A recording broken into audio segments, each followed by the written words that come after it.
Roger Skunk and his mummy went home and they heard woo woo, and it was a choo choo train bringing Daddy Skunk home from Boston. जब mummy ने wizard के सिर के ऊपर umbrella दे मारा और उसने फिर से रॉजर स्कंक को पहले जैसी स्मेल वाला ही बना दिया। उसके बाद ये काम जब फिनिश हो गया, उसके बाद दोनों माँ बेटा अपने घर वापस आ गए और उन्हें आवाज़ सुनाई दी ट्रेन की, उस ट्रेन की जिससे डैडी स्कंक मतलब रॉजर स्कंक के फादर वो घर आया करते थे बोस्टन से। And they had lima beans, celery, liver, mashed potatoes and pie, oh my for dessert। और फिर उसके बाद वो डिनर लेते और ये सारी चीज़ें इन्होंने अलग अलग गिनवाई हैं कि डिनर में क्या क्या लेते। बीन्स लेते, दालें एक तरह से, और पोटैटोज़, और डिज़र्ट के लिए पाई ओ माई कोई इनकी डिश है। And when Roger skunk was in bed, mummy skunk came up, और जब रात को सोने के लिए रॉजर स्कंक अपने बेड में चला गया, मम्मी उसकी आई and hugged him and said he smell like her little baby skunk again. उसे गले लगाया और उसको कहती है अब उसमें से उसके बच्चे जो उनके जैसी स्मेल आ रही है, मतलब वो फिर से पहले वाला स्कंक बन गया था। And she loved him very much, और उसको कहती है कि वो उससे बेहद प्यार करती थी। And that's the end of the story. और यहीं पे अब ये रॉजर स्कंक की स्टोरी ख़त्म हो गई, ऐसा जैक ने कहा। बट डैडी, जो का क्वेश्चन आता है, what then did the other animal little animals run away. वो पूछती है कि अब रॉजर स्कंक में से फिर से बेहद बुरी स्मेल आने लग गई थी, तो क्या जो छोटे एनिमल्स थे जिन्होंने उसके साथ अभी अभी खेलना शुरू किया था, क्या वो फिर से भागना शुरू कर दिया उससे दूर? No, because eventually they got use to the way he was. वो कहता है कि नहीं, क्योंकि उन्हें इस चीज़ की अब आदत हो गई थी उसके साथ खेलने की। And didn't mind it at all. अब उन्हें इस बात से फ़र्क नहीं पड़ता था कि उसमें से कैसी स्मेल आ रही थी, अच्छी बुरी क्या, कुछ भी नहीं। वट एवेंशेलाटे, और वो बच्ची अपनी तरफ से जैसे कोई वर्ड बोलती है, मतलब स्टुपिडिटी, मूर्खता, मूर्ख। In a little while that was a stupid mommy. और फिर थोड़ी देर बाद क्या कहती है कि वो मम्मी भी बिल्कुल स्टुपिड, मूर्ख थी। It was not, he said with rare emphasis. लेकिन जैक कहता है कि बिल्कुल भी नहीं, और ये बात उसने बेहद जोर देकर कही। And from her expression that she realised he was his own mother to her. और फिर उसके एक्सप्रेशन से उसने महसूस किया he was his own mother to her, और समथिंग एज ऑड। क्योंकि जैक क्यों उस इस बात के अगेंस्ट था जो उसकी बेटी कह रही थी, क्योंकि वो नहीं चाहता था कि बेटी जो है माँ के लिए गलत सोचे। Now I want you to put your big heavy head in the pillow. और वो कहती है मैं चाहती हूँ तुम अपना बड़ा सा सिर पिलो पर रख लो, and have a good long nap, और अच्छी सी लंबी नींद लो।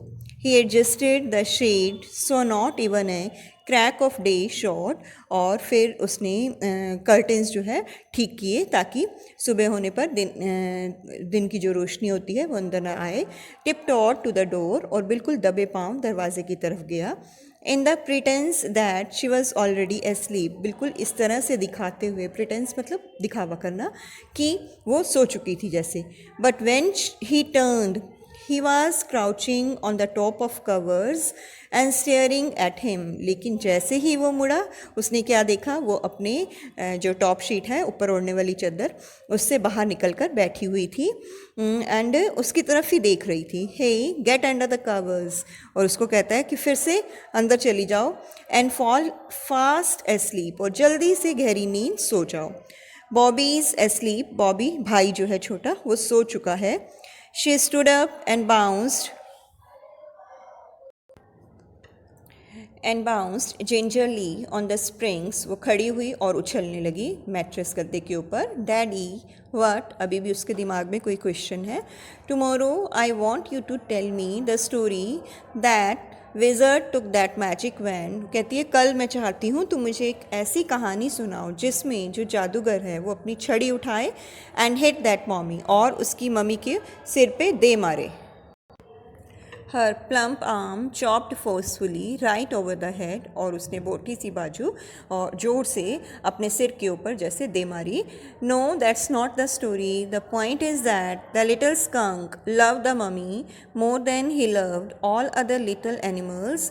वो कहता है कि नहीं ये कोई कहानी ना हुई। जैक कहता है कि वो कहता है मेन पॉइंट ही यही है कि वो जो छोटा बच्चा है वो अपनी मम्मी से बेहद प्यार करता था, और जो एनिमल्स थे उनसे भी कहीं ज़्यादा, मतलब वो खेल कूद से या दूसरे अपने साथी से कहीं ज़्यादा प्यार करता था। इसी वजह से उसने मम्मी के कहने पर अपनी जो स्मेल थी उसे चेंज करवा लिया।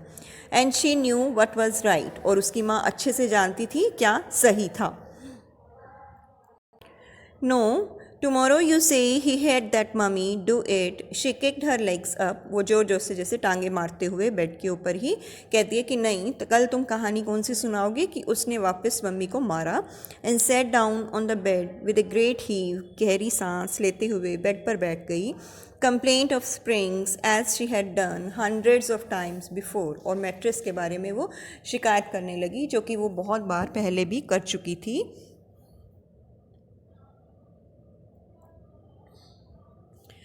Accept that this time she did not laugh, और सिर्फ इस बार वो थोड़ी सीरियस थी, हंस नहीं रही थी। सेड डैडी, वो फिर से उसे कह रही है कि कल तुम क्या सुनाओगे, ऐसी ही कहानी सुनाओगे। Well we will see now at least have a rest, कहता है अच्छा चलो देखते हैं, देखेंगे, और कम से कम अब तो तुम आराम करो, सो जाओ। Stay on the bed you are a good girl, और उसे कहता है अपने बिस्तर पर ही रहो और तुम बेहद अच्छी लड़की हो। He closed the door, went downstairs, दरवाज़ा बंद करके सीढ़ियों से नीचे उतर कर गया। Claire had spread the newspapers, Claire ने न्यूज़पेपर बिछा रखे थे। Open the paint can, और उसने पेंट का एक डिब्बा खोल रखा था। And wearing an old shirt of his on top of her maternity smoke, और उसने क्योंकि वो प्रेग्नेंट थी उसका पेट बाहर निकला हुआ था, और उसने उसे ढकने के लिए उसकी ही एक पुरानी शर्ट पहनी हुई थी ढीली ढाली। And was stroking the chair but rail with dipped brush चला रही थी, चेयर के ऊपर मार रही थी। अबव हिम फुटस्टेप्स वाइब्रेटेड, और उसे आवाज़ सुनाई दी। ही कॉल्ड जोना, और उसको वो जैक बुला रहा है उसे। Shall I come up there and spank you, और द फुटस्टेप्स हेजिटेटेड, वो कहता है और उससे पूछता है कि हेल्प के लिए। The footsteps hesitated, that was a long story, Claire said, Claire कहती है उसे बहुत लंबी कहानी थी आज की।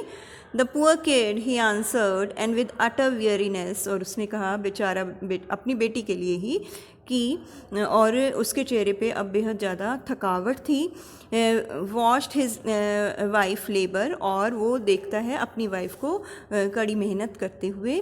The woodwork, a cage of mouldings and rails and baseboards all around them was half old tan and half new ivory, and he felt caught in an ugly middle position। अब उसके चारों तरफ तो वो सारी चीज़ें थी जो वुडवर्क उसकी वाइफ पेंट कर रही थी, उससे रिलेटेड सारा सामान था, लेकिन वो अपने आप को वो वहाँ पे पूरी तरह से प्रेजेंट नहीं था।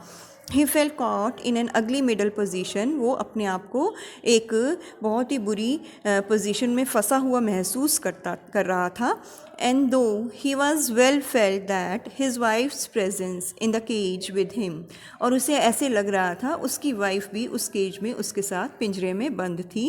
ही did not want to speak with her, work with her, touch her, anything, वो उसके साथ ना तो कोई बात करना चाहता था इस वक्त, ना ही काम, ना ही उसे छूना चाहता था, किसी भी तरह से कुछ भी नहीं करना चाह रहा था, क्योंकि उसकी बेटी ने जो अब उससे क्वेश्चन किया था वो माँ के ऊपर क्वेश्चन उठा रही थी जो वो नहीं चाहता था, जो वो पसंद नहीं कर रहा था। इसी वजह से उसका दिमाग उलझन में फंसा हुआ था।